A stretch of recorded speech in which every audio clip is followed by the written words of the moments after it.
Olá, esse é o podcast do TMO-EPM e da Hematologia do Hospital 9 de Julho. Hoje a doutora Thaís apresenta o artigo sobre o uso de inotuzumab pós-transplante alogênico como manutenção. Bom dia, eu sou Thaís, eu sou fellow de oncohemato e transplante aqui do 9 de Julho da Rede DASA. Hoje eu vou apresentar um artigo que foi publicado na Blood. É um estudo multicêntrico de uso de inotuzumab em baixa dose pós-transplante para prevenir recaída de LLA. Bom, o transplante alogênico é uma opção curativa para pacientes com LLA. A recidiva é a causa mais comum de falha de tratamento pós-TMO, com taxas de 20% a 50%. Pós-recidiva, a gente tem poucas opções de químio e o pior prognóstico desses pacientes que recaem. Tem, a gente sabe, uns resultados promissores aí com CAR-T para pacientes que recaem. E alguns fatores que são relacionados com recidiva, DRM positiva pré-transplante, com taxas de até 80% de recaída. DRM positiva pós-transplante seria um indício de recaída. Transplante em segunda ou terceira ou até posteriores remissões completas aí aumentam em 20% a 50% o risco de recaída. E também regimes de condicionamento de intensidade reduzida ou não mielablativos. Tem um dilema, que a gente sabe, já comentou disso várias vezes, que é fazer o transplante com condicionamento RIC ou não mielablativo versus o condicionamento mielablativo pela incidência de NRM e toxicidade também.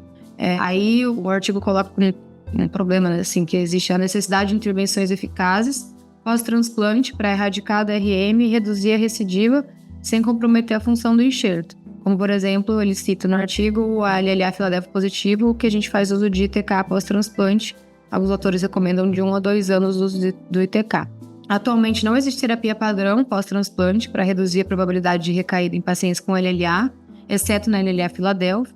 E o desenvolvimento de novas estratégias para reduzir a recorrência é um objetivo importante. O inotuzumab é um anticorpo monoclonal anti-CD22, que já demonstrou atividade significativa contra a LLA, ele já é aprovado pelo FDA. Teve um estudo de fase 3 que demonstrou que ele tinha 81% de resposta completa com o uso do inotuzumab na LLA recaída refratária, e também tem sido usado na LLA recaída refratária como ponte ou terapia de resgate para transplante. A hipótese do estudo que eu estou apresentando agora é que o ino em baixas doses ele pode ser bem tolerado e seguro pós-TMO. Então, os métodos é um estudo de fase 1, multicêntrico, foram 3 centros, da University Hospital of Cleveland, Cleveland Clinic e o Memorial. Os pacientes foram inscritos entre o D+40 e o D+100 pós-transplante, de critérios de inclusão idade de 16 a 75 anos, diagnóstico de LLA CD22 positivo ou LMC em crise blástica linfóide, em resposta completa no D+30 pós-transplante, considerados como alto risco de recaída.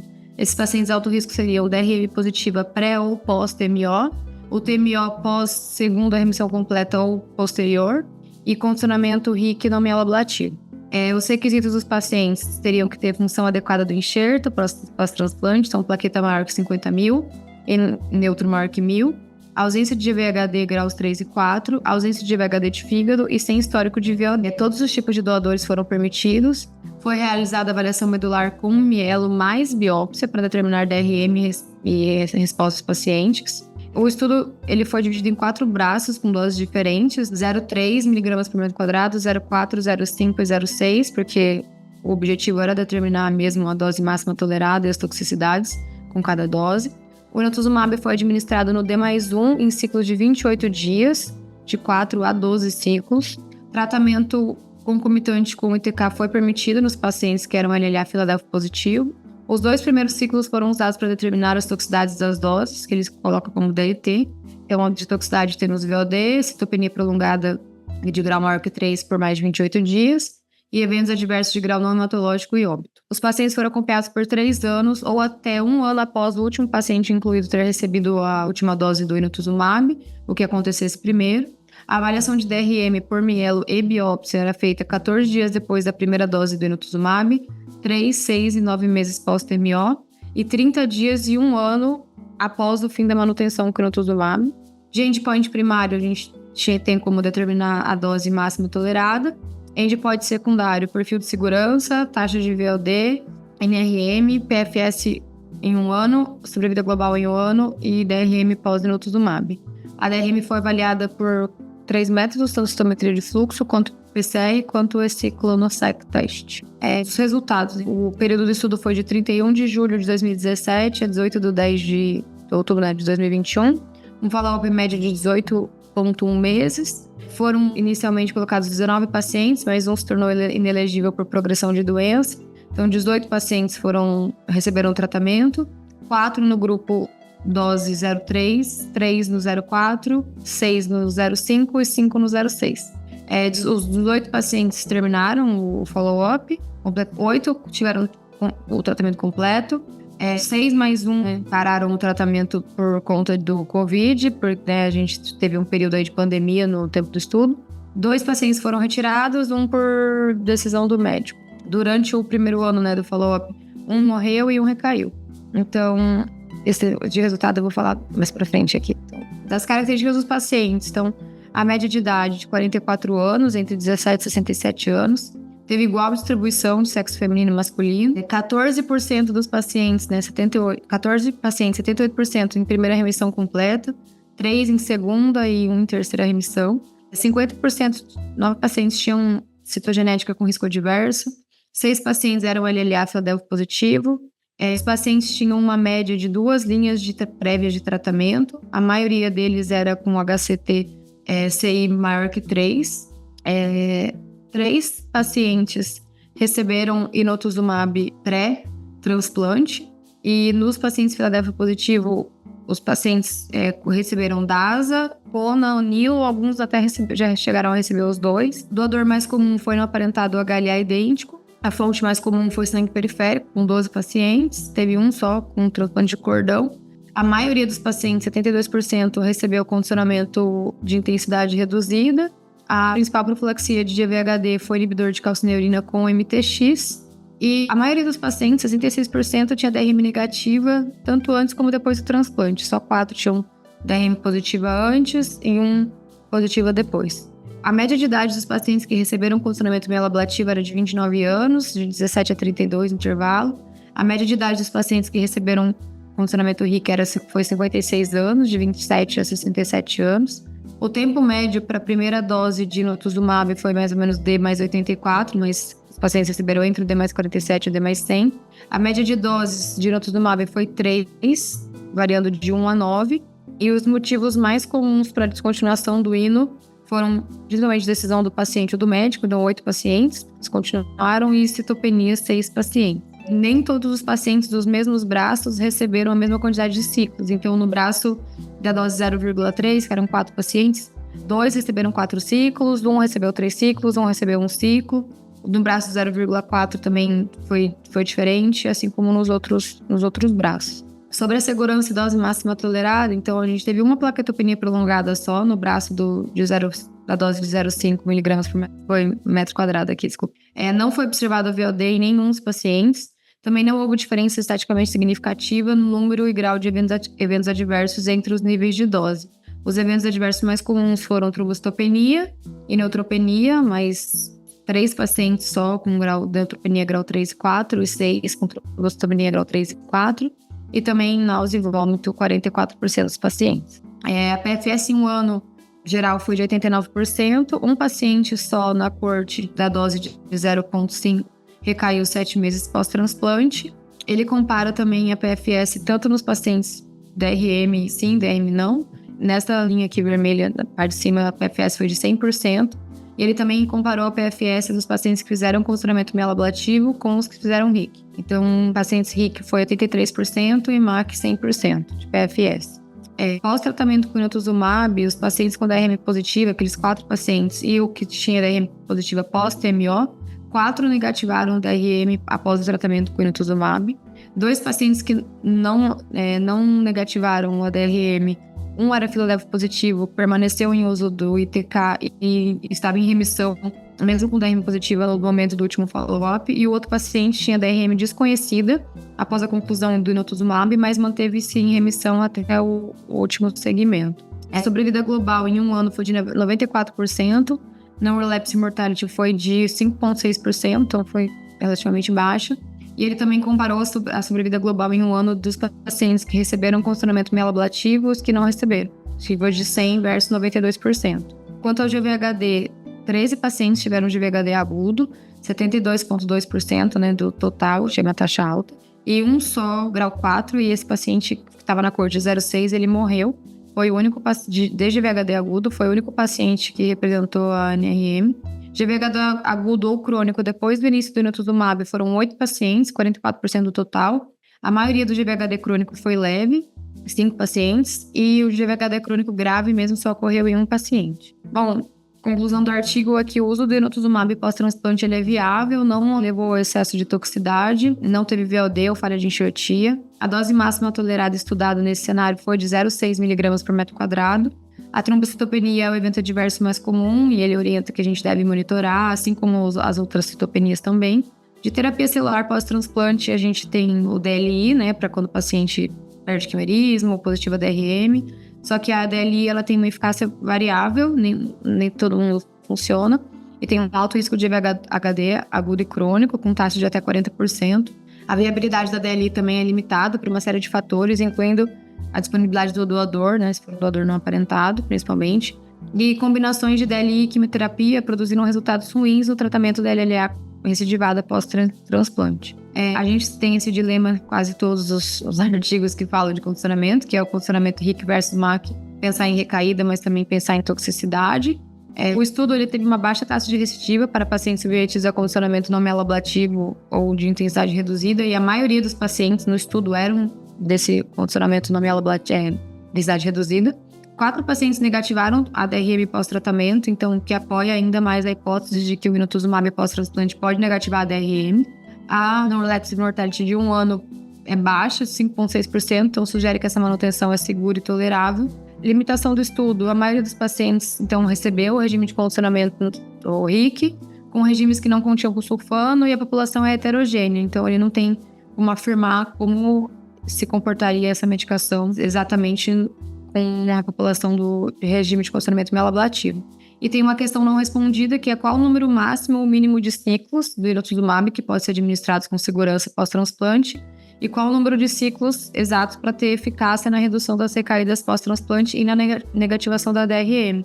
E aí ele fala que já tem um estudo de fase 2 registrado aí para esclarecer essas questões.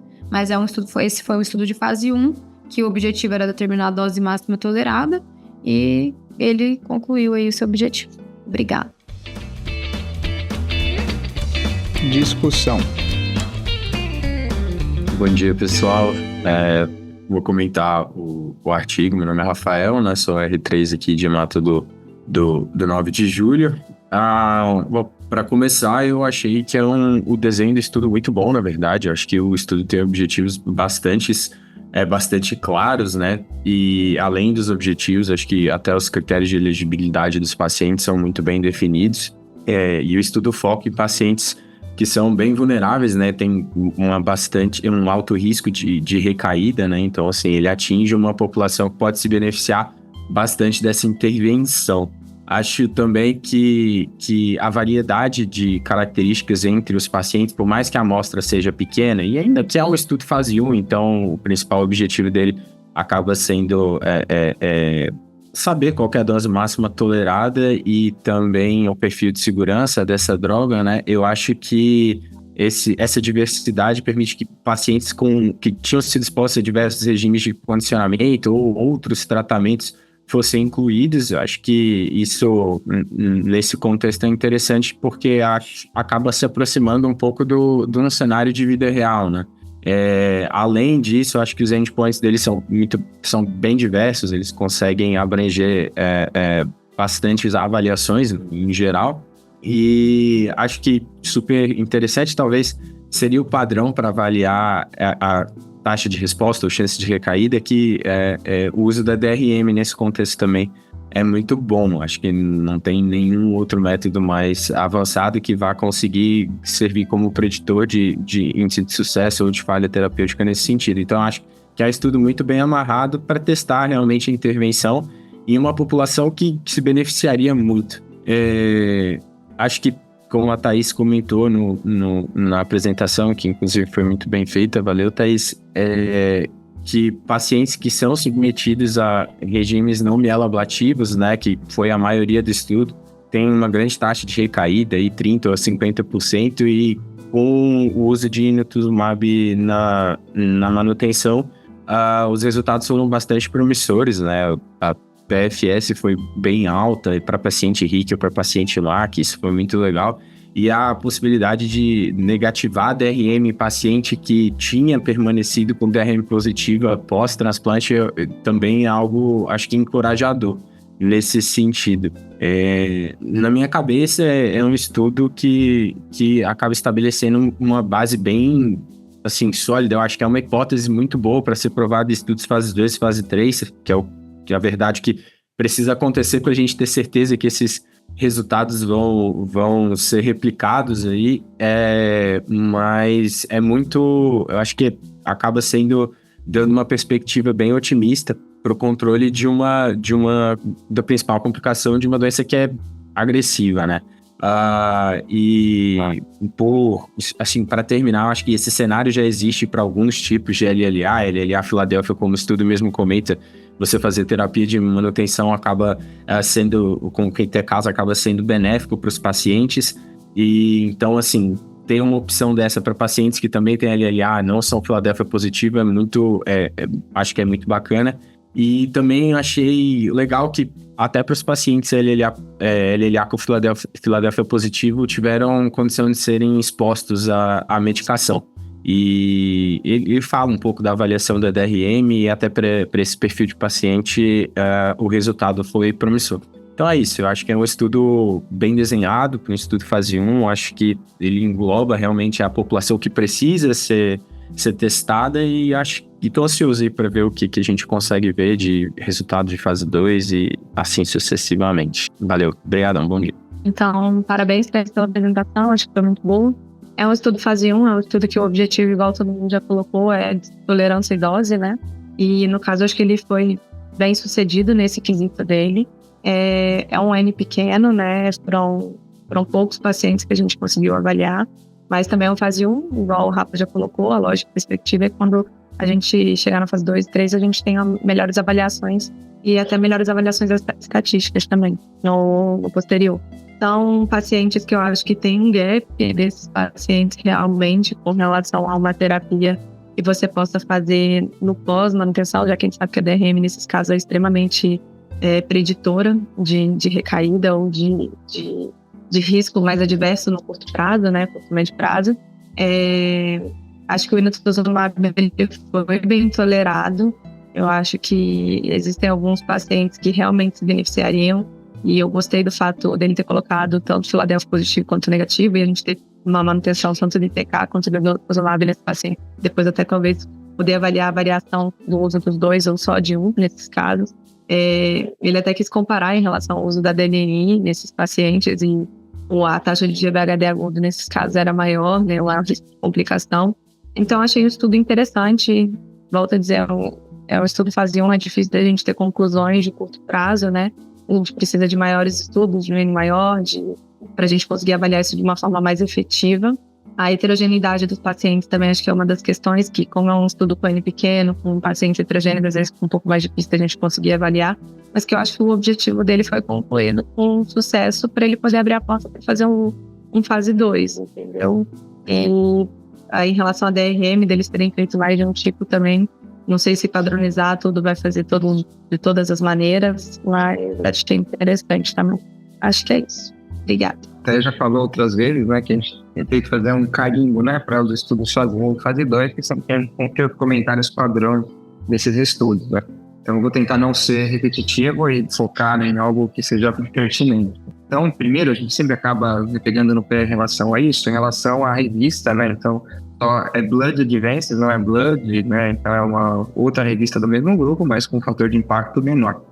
Do fase 1 foi falado isso, então o objetivo do estudo é ver a DLT, né? Eu vou focar um pouco nisso para seguir para estudos fases subsequentes, né? E esse estudo ganhou carimbo para passar para fases subsequentes, já tem, pronto.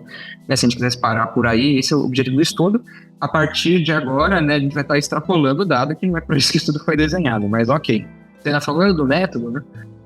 Então, a gente tem um termo, vocês estão todos acostumados, né? DLT, então, Dose Limit Toxicity, Então, a dose, né, que limita a toxicidade, né? E para você achar o que é MTD, né? Maximum Tolerated Dose, né? Então, dose máxima tolerável. E aí ele chegou no 0,6 aí. Quando a gente pega, né, faz um paralelo, a gente faz aquela dose de 1,5, mas é fracionada, né? Então, você quase um terço, um pouco mais de um terço da dose que a gente faz e ok, né?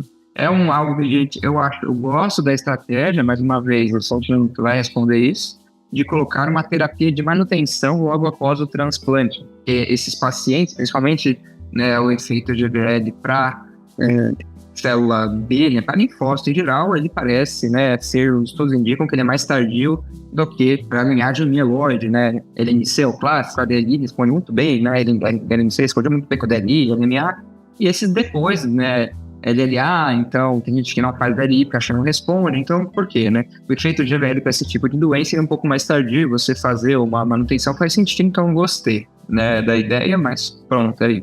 Em relação à segurança também, né, acho que vale a pena pontuar, né, VOD é sempre um risco e tal, né, vai ter uma VOD tardia? Acho que não, né, mas eles tinham que relatar. Falha de enxertia também não teve, apesar do NBAC, mas é bom relatar. DASH teve um pouquinho agudo, lá 74%, mas mais grau baixa, é bom ficar de olho nisso. E além da heterogeneidade da população, a Camila e o Rafa já falaram, tem que pensar também, né, uma coisa, a população quão restrita, vocês podem falar, poderia entrar paciente com Filadélfia, ok, né, mas desses pacientes, né, CD22, não são todos pacientes, né, a gente tem, varia, né, tem estudo fala 60% até 80% vão ter CD22 positivo, mas não é 100%, né, então já começa por aí. Os desfechos, né, antes disso, do RIC macro, né, acho que não é isso, mas tinha menos RIC por causa do RIC é um fator de risco, né, de recaída, mas talvez, né, então mais para frente, será que vamos reduzir, consegue reduzir a intensidade, fazer uma manutenção depois? Não sei.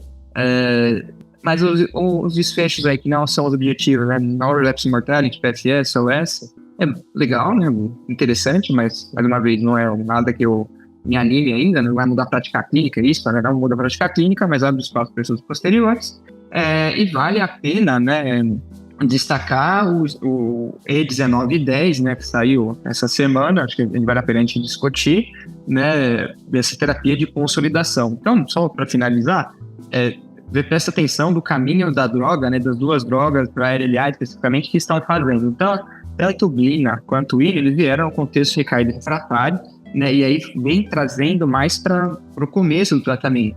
Aí vem na terapia, né, de DRM positiva, terapia de consolidação pós-TNO, a gente tem nesse trabalho, então de Glina também, e agora, né, logo após, já no tratamento da leucemia, antes da recaída, né, na consolidação. Então esse é o caminho natural das drogas aí, né? Então a gente tem dados, né, até da primeira linha direta, né, da combinação dos dois com o ITK, no caso de Filadélfia, com quimio-free. Mas é isso, acho que o carimbão de fase 1 já foi atingido, né, pode passar para fase 2, é isso. Não tem mais o que falar aí já. Isso do fase 1 é isso.